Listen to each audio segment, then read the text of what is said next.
Coucou mes gazelles, bienvenue pour cette guidance sentimentale pour le mois d'octobre et cette fois-ci on continue avec vous les Capricornes. Je précise comme toujours que c'est un tirage général, ça ne parlera pas à tout le monde, c'est tout à fait normal. Je vous invite donc à prendre ou en tout cas à ne garder que ce qui vous interpelle vraiment et qui vous pousse à réfléchir pour pouvoir avancer de la meilleure façon sur votre parcours amoureux. Ceci étant dit, on va regarder l'énergie dominante pour certains d'entre nous. Bon, on a décidé de progresser, on a décidé d'avancer, on a décidé de penser à nous et à notre expansion, à notre progression. Par contre, j'ai l'impression en fait qu'on s'aperçoit que toutes les décisions qu'on prend ou qu'on a prises ont eu des conséquences peut-être plus marquantes que ce qui était voulu initialement. J'ai l'impression que pour certains, on s'en veut d'avoir fait souffrir quelqu'un. Ou en tout cas d'avoir causé de la tristesse ou peut-être de la déception. Mais c'est comme si on se disait, j'avais pas le choix, de toute façon, il fallait que j'avance, donc j'ai pris cette décision et finalement, je suis contente d'avoir pris cette décision parce qu'au moins, je peux voir mes progrès. Par contre, c'est vrai, je suis désolée. Je suis désolée des dégâts que j'ai causés, je suis désolée de la tristesse que j'ai pu provoquer ou peut-être de la colère. Mais c'est mon chemin, c'est mon choix, c'est ma décision. Hein, j'ai l'impression qu'en fait, il y a un très très grand besoin d'indépendance, d'autonomie, de faire quelque chose, ou en tout cas d'avancer de son propre chef, potentiellement seul, ou en tout cas de la façon qu'on a choisie. Pour certains, on a avancé avec quelqu'un en dépit de l'avis défavorable de la famille. On a eu un avis défavorable de la famille, mais on s'est dit, bon, c'est mon chemin, c'est mon choix, c'est mon bonheur, c'est mon épanouissement. Donc si ma famille ne me suit pas maintenant, peut-être qu'elle me suivra un peu plus tard. Et puis de toute façon, le plus important, c'est que je sois bien, c'est que je sois épanouie. Le plus important, c'est mon bonheur. On est un petit peu dans cette idée pour certains d'entre vous. Donc il est question d'une progression, une progression qui se fait donc tant bien que mal, hein, avec peut-être un petit peu moins de soutien que prévu, voire même beaucoup moins. Et on a tendance à avoir des regrets quand même de temps en temps, des regrets ou des remords, et à parler au passé en se disant ah, peut-être que si j'avais pris telle décision, peut-être que si j'avais agi de cette façon plutôt que vers celle-là, je serais arrivée au même but, mais peut-être que les sensibilités auraient été ménagées. Hein, on est en train de réfléchir, on est en train d'intérioriser beaucoup de choses parce que ça remonte. C'est un passé qui remonte, c'est un passé qui vous pousse à vous poser des questions sur vous, sur vos décisions, sur votre vision de votre parcours amoureux, sur la façon dont vous vous placez aussi dans ce parcours-là et surtout dans la façon dont vous placez la personne qui occupe vos pensées, qui occupe votre cœur par rapport à vous et sur votre parcours. Hein. Il y a toute une modulation en jeu en fait, hein, au cœur de vos pensées. On pense à ça, on réfléchit à ça. Ouais, c'est ça, on est un peu perdu, on est un peu déstabilisé. Et oui, et on intériorise, d'accord. On intériorise. Et finalement, moi j'en ressens quand même quelques-uns qui refusent une discussion, qui refusent d'assumer concrètement leurs responsabilités. En ce sens qu'on y pense, on a des regrets ou des remords, mais on ne va pas jusqu'à les exprimer. On les garde. Voilà, on refuse la discussion, on refuse un dialogue, peut-être un échange, parce que c'est peut-être un peu trop difficile, parce que c'est... Oh, pour certains, on considère même que c'est presque une perte de temps. Ce qui rejoint l'idée que j'avançais au début, hein, en ce sens que vous avez décidé d'avancer, vaille que vaille, et puis voilà, advienne que pourra. Ceux qui ne me suivent pas maintenant me suivront peut-être un jour, et puis s'ils ne le font pas, tant pis. Hein, on est dans cette idée-là. On est dans une communication qui est un petit peu mise à mal, mais il y a on a du mal à admettre qu'on a envie de renouer contact quand même. Hein.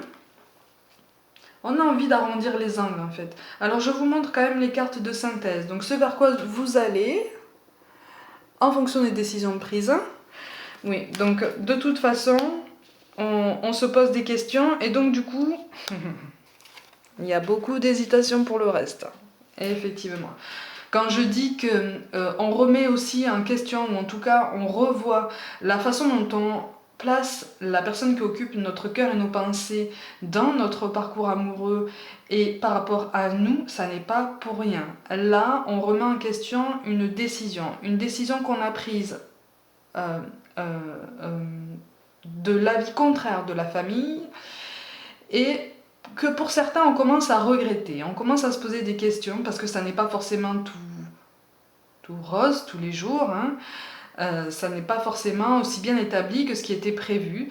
En fait, on a du mal à accepter cette réalité, on a du mal à accepter cette version du bonheur. En fait, cette version du bonheur à deux, voire même à plus. Du coup, pour l'instant, tout projet d'expansion, tout projet de progression est un peu mis en suspens. Après, pour moi, il y a d'autres critères qui entrent en jeu, qui n'ont absolument rien à voir avec le sentimental, mais il y a quelque chose qui est remis à plus tard. Alors par contre, j'en ressens certains qui sont très à cheval sur la tradition. J'en ressens certains qui sont très à cheval sur la tradition et qui ont du mal à... qui avaient prévu d'avancer selon une tradition bien établie, en fonction de plusieurs générations, tout ça, et qui sont un peu contrariés en fait, qui sont un peu contrariés parce que vous aviez prévu d'avancer de la même façon et finalement les choses se sont présentées d'une autre façon qui fait que vous ne pouvez pas avancer suivant la tradition ou suivant le programme que vous vous étiez établi. Capricorne, vous êtes un signe de terre, vous avez besoin de... Voilà, vous avez besoin de baliser votre chemin, vous avez besoin de sécurité, de garantie. Et là, vous êtes complètement déstabilisé parce que c'est comme si, en fait, tous les facteurs extérieurs au sentimental remettaient en question presque votre vie sentimentale, en fait. Ou en tout cas, le déroulement initialement prévu de votre parcours. Mais là, on vous conseille de vous accorder quand même un petit peu plus de légèreté, un petit peu plus d'insouciance, si tant est qu'on puisse parler d'insouciance cette année, du moins. Vos habitudes sont là. On vous dit que de toute façon, ces habitudes-là, elles seront là, elles resteront gravées, elles resteront très présentes. Et de toute façon, elles vous sont indispensables pour vous sentir bien au quotidien. Ce passé-là vous hante peut-être un peu trop. C'est ce qu'on est en train de vous dire. Ce passé vous hante un peu trop et vous pousse à remettre en question peut-être un petit peu trop de décisions. À partir du moment où c'est fait, c'est fait. Les conséquences, par contre, inhérentes à ça, sont bien là. Et voilà. Et voilà. Et on vous invite à ne pas perdre de vue, pour ceux qui sont en duo, le bonheur que vous vivez à deux. Moi, je vois quelqu'un en face de vous qui vous exprime clairement ses sentiments, qui vous exprime clairement ses ressentis et qui aurait besoin que vous fassiez de même, en fait. Qui aurait besoin que vous lui exprimiez vos angoisses ou votre perturbation par rapport au fait que les choses ne se déroulent pas, ou en tout cas le contexte ne se présente pas propice à appliquer votre programme finement établi en fait. On vous encourage en fait à vous libérer de certaines angoisses, à vous libérer de ce qu'on appelle des croyances un peu limitantes. C'est pas facile. Ça c'est un travail de longue haleine, ça c'est quelque chose qu'on fait tous les jours. Mais ça aide à avoir un autre angle de vue, une autre perspective sur la situation. Là, en fait, on vous dit que tout n'est pas désespéré.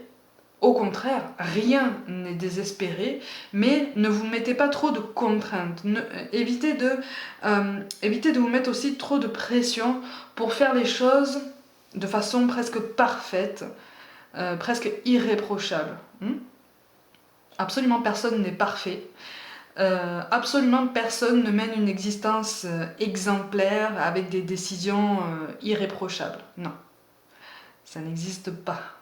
Ça n'existe pas. Nous sommes chacun un équilibre entre la lumière et l'ombre. Donc il faut aussi accepter ces deux côtés-là, les accepter, puisque c'est une façon de trouver un équilibre aussi. Il faut accepter le fait que vous soyez angoissé en fait par rapport à tout ça, mais j'ai l'impression qu'en fait vous êtes habitué à un quotidien très... Et je rappelle que c'est un tirage général, hein. J'ai l'impression que vous êtes habitué, pour certains d'entre vous, à un quotidien très millimétré presque. Vous avez vos habitudes, vous avez voilà, vos rituels, vous avez... une fois que vous avez choisi une personne, pour certains d'entre vous, c'est cette personne. À moins qu'il y ait vraiment une très très grosse déception, et encore, ça restera cette personne. Hein. Mais on vous encourage on vous encourage à relativiser et à prendre la situation sous un angle différent. Ou en tout cas, à vous rendre compte que tout est faisable encore. Hein. Ça n'est pas parce que certaines choses sont repoussées à plus tard, que vous rencontrez un contretemps, ou peut-être que vous rencontrez un accident de parcours, que tout est perdu, tout est terminé. Hein. Le changement est possible, l'évolution est possible, et surtout on vous appelle à vous exprimer. On vous appelle à exprimer clairement vos émotions. On vous appelle à les regarder en face, pour justement vous y retrouver et retrouver vos repères habituels. Vous voyez, ces repères-là habituels apparaissent aussi dans le dialogue que vous entretenez avec la personne avec laquelle vous êtes. D'accord? Et qui n'attend que ça. Moi, je vois quelqu'un qui vous tend la main et vous la regardez dans les yeux, sans bouger, mais finalement sans parler non plus. Hein, c'est une personne qui attend que vous vous exprimiez. Vous voyez? Parce que c'est aussi une personne qui a besoin d'évoluer et qui a envie d'évoluer dans le même sens que vous. Mais vous êtes perturbé par quelque chose là. Vous êtes perturbé par quelque chose.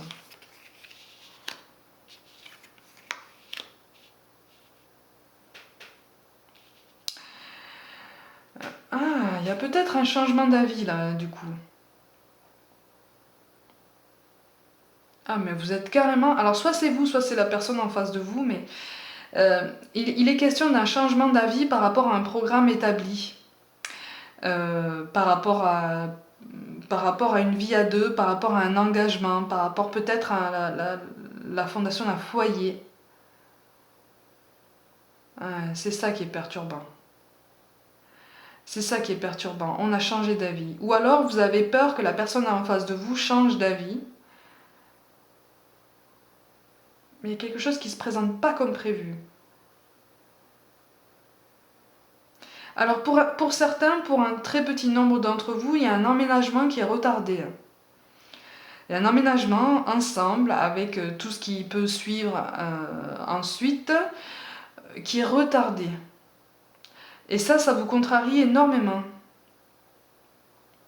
Ça vous contrarie énormément parce que finalement, c'est comme si vous aviez l'impression de ne plus savoir où aller, dans quelle direction aller. Là, vous avez perdu vos repères. Là. Pour certains d'entre vous, vous êtes complètement déstabilisés par ce... C'est pour ça qu'on me parle d'un contretemps. Ouais. Ah oui, vous avez peur que tout se termine en fait. Ça prend des proportions énormes. N'hésitez pas à communiquer. N'hésitez pas à communiquer, à parler de ce qui vous angoisse, à essayer avec la personne de votre cœur de trouver les mots adéquats, les mots qui traduisent le mieux vos sentiments, vos angoisses. Il y a quelque chose de très sensible ici.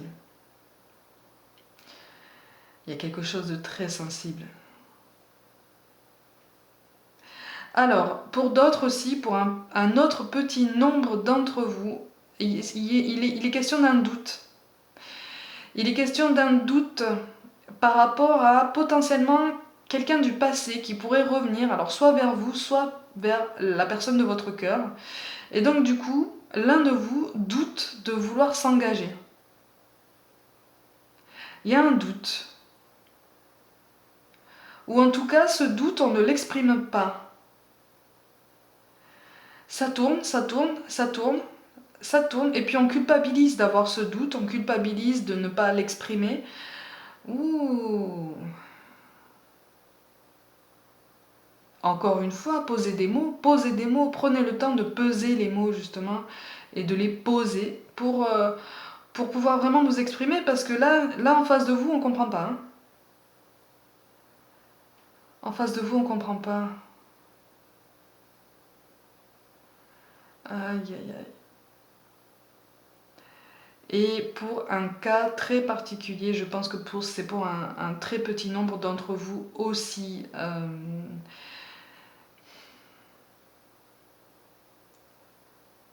Vous avez eu affaire à une fausse couche. Pour moi, il y a la perte d'un bébé pour certains d'entre vous, et qui finalement remet en question beaucoup de choses. C'est tellement bouleversant, ça retourne tellement, c'est un tsunami qui a l'impression, qui nous donne tellement l'impression de nous détruire de l'intérieur, et de nous faire croire qu'en fait on ne peut pas se reconstruire, pas du tout, ou alors on mettrait plus d'une vie pour se reconstruire, que tout est remis en question. On est dans une période de guérison là. C'est très particulier ce message là, mais s'il ressort, c'est que il faut que tu l'entendes.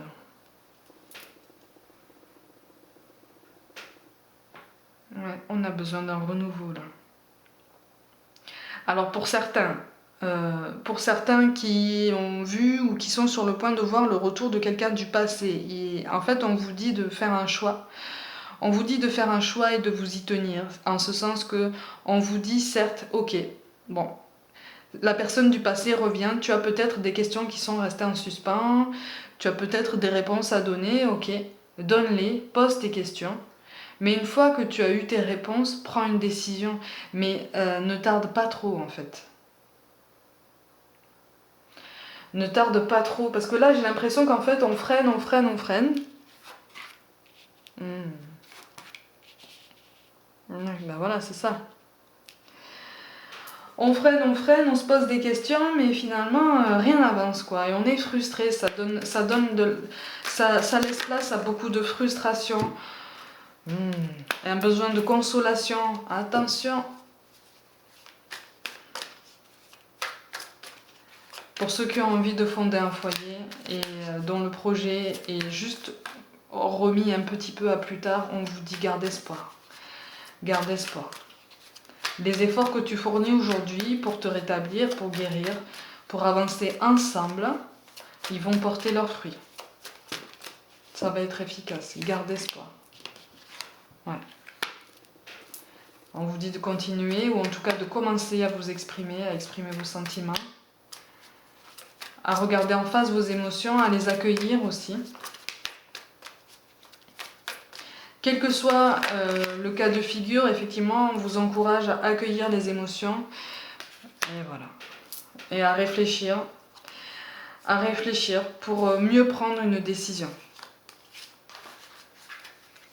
Mais une solution est possible. Hein. Un choix, de toute façon, pour moi, il est question d'un choix là, qui va être posé ou qui va être à prendre.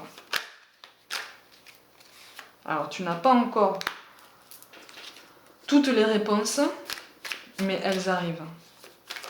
Et là, on te dit que de toute façon, ta capacité d'adaptation est quand même clairement marquée, et que tu peux aller vers une évolution positive de ta situation. Quel que soit le cas de figure dans lequel tu te trouves, au niveau des cas de figure énoncés, tu peux aller vers une évolution. Continue tes efforts. Continue. Par contre, il faut faire un effort de communication et d'écoute, parce qu'on a besoin d'une meilleure compréhension mutuelle. On a le valet de denier qui tombe à l'envers et l'ermite. Attention. Attention, c'est ça qu'on vous dit. Attention. Attention, quand tu réfléchis à ton évolution, communique. Communique, parce que tu risques de voir ton regard bloqué sur le passé. Bloqué sur un passé potentiellement douloureux que tu n'as pas encore guéri. Et en face, on a envie d'avancer. Ou alors c'est toi qui as envie d'avancer, c'est la personne en face de toi qui est bloquée, mais il va y avoir un décalage. Donc on vous encourage vraiment, vraiment, vraiment à communiquer. Mais vraiment. À poser des mots, même si ça fait un peu mal, au moins on digère ça, on réfléchit, hein, et puis on prend la décision en fonction. Tu vois, on réfléchit. Mais il va y avoir, de toute façon, même s'il va y avoir une réconciliation, une volonté de progresser, de s'élever, de reprendre les projets, il va y avoir un effet de lenteur, encore une fois. Il va y avoir un moment que vous allez devoir attaquer comme, encore une fois, un contretemps. Voilà, ça ne remet pas en question de façon définitive tes projets, ça les remet juste peut-être à plus tard si tu veux suivre vraiment un programme que tu t'es établi. Donc on t'encourage quand même à entretenir ce duo qui te tient à cœur, puisqu'il y a quelque chose de très joli qui peut tenir et qui peut donner quelque chose vraiment de magnifique. Hein. Donc là, c'est une période de perturbation parce que tout plein de critères extérieurs à ta situation amoureuse impactent sur ça. Donc provoque un effet de lenteur et de contretemps. Mais c'est juste un contretemps. Hein, c'est juste un contretemps. Ça va venir. On vous appelle à un peu de patience. Profitez-en justement pour établir une nouvelle communication, quelque chose de plus authentique, quelque chose même qui a trait à peut-être une connexion un peu plus spirituelle. Ça appelle des changements d'état d'esprit. Hein, notamment de te libérer de certaines angoisses, de travailler à te libérer de certaines peurs, de certaines croyances limitantes qui finalement, tu t'apercevras que finalement elles t'empêchent d'avancer. Et elles t'empêchent d'avancer aussi bien tout seul qu'à deux. Tu vois? Donc la communication est vraiment de mise ici, une nouvelle forme de communication. Hein, mais tout est possible, une progression est possible. Attention à ne pas gérer une douleur ou voilà, un genre de douleur chacun de son côté parce que ça va couper encore plus le dialogue et vous allez tomber dans quelque chose de particulièrement figé et là ça va devenir plus difficile. Donc pour éviter ça, on vous encourage vraiment à vous ouvrir l'un à l'autre. On vous parle de cœur et d'âme. Hein. Quand tu prends une décision, prends en compte ce que te disent ton cœur et ton esprit. Parfois l'esprit peut nous décevoir. Choisis l'amour, pas la peur, effectivement. Les choses sont juste remises en question, c'est un contretemps. Pour certains, c'est ce qu'on appelle un accident de parcours. J'aime pas trop cette formulation, mais c'est la mieux que je trouve en ce moment-là pour vous transmettre ce message. Donc surtout, gardez espoir et n'hésitez pas à prendre des décisions pour avancer, pour évoluer et vous renforcer. On vous parle de transformation. À travers le merveilleux amour qui te tend les bras, tu te transformes à chaque moment vers toujours plus de lumière, toujours plus d'unité, toujours plus de sagesse. Effectivement, à partir du moment où vous allez faire cet effort de modulation, cet effort de réflexion, et aussi que vous allez vous accorder un peu plus de souplesse dans vos décisions, un peu plus de souplesse dans votre programme de vie, dans ce que vous voyez comme un chemin de vie, vous allez voir que tout est faisable, peut-être à une vitesse différente, peut-être d'une façon différente qui vous paraîtra peut-être plus lente ou plus compliquée, mais ça n'est compliqué que si on le voit comme tel. À partir du moment où tu te diras finalement c'est pas si compliqué que ça, tu trouveras l'énergie pour surmonter tout ça. Et cette énergie, tu l'as déjà. C'est ça qu'on est en train de t'expliquer. Hein, ne te laisse pas envahir par des sentiments du passé ou les conséquences de tes décisions passées ou un contretemps actuel. Non. Tu as tous les moyens pour rebondir seul et avec la personne de tes pensées. Et enfin, on te parle de pensée globale. Tu as été encouragé à déployer tes ailes. Voilà, c'est exactement dans ce sens-là que je dis ça. Pense à sortir des sentiers battus. Tu es un citoyen du monde, ouvre ton regard, imagine le monde à l'intérieur de ton cœur, embrasse-le, entoure-le d'amour, que cela soit, et cela sera. Garde tous tes projets d'évolution à l'esprit, instaure une nouvelle communication avec la personne de ton cœur pour ceux qui sont en duo, et n'aie pas peur de garder tous ces projets, n'aie pas peur de travailler à les mettre en place, puisque les énergies se mettent en place. Ça paraît pas comme ça. Profite de ce sentiment de lenteur pour pouvoir évoluer sur un autre domaine, peut-être plus spirituel, seul et avec la personne de ton cœur. Amis Capricorne, pour le mois d'octobre au niveau sentimental, comme d'habitude, prenez soin de vous, croyez en vous. N'hésitez pas à vous abonner à ma chaîne et à partager mon travail. Suivez-moi aussi sur Facebook et Instagram où je propose des guidances flash. Je vous envoie des pensées de soutien et je vous dis à très vite.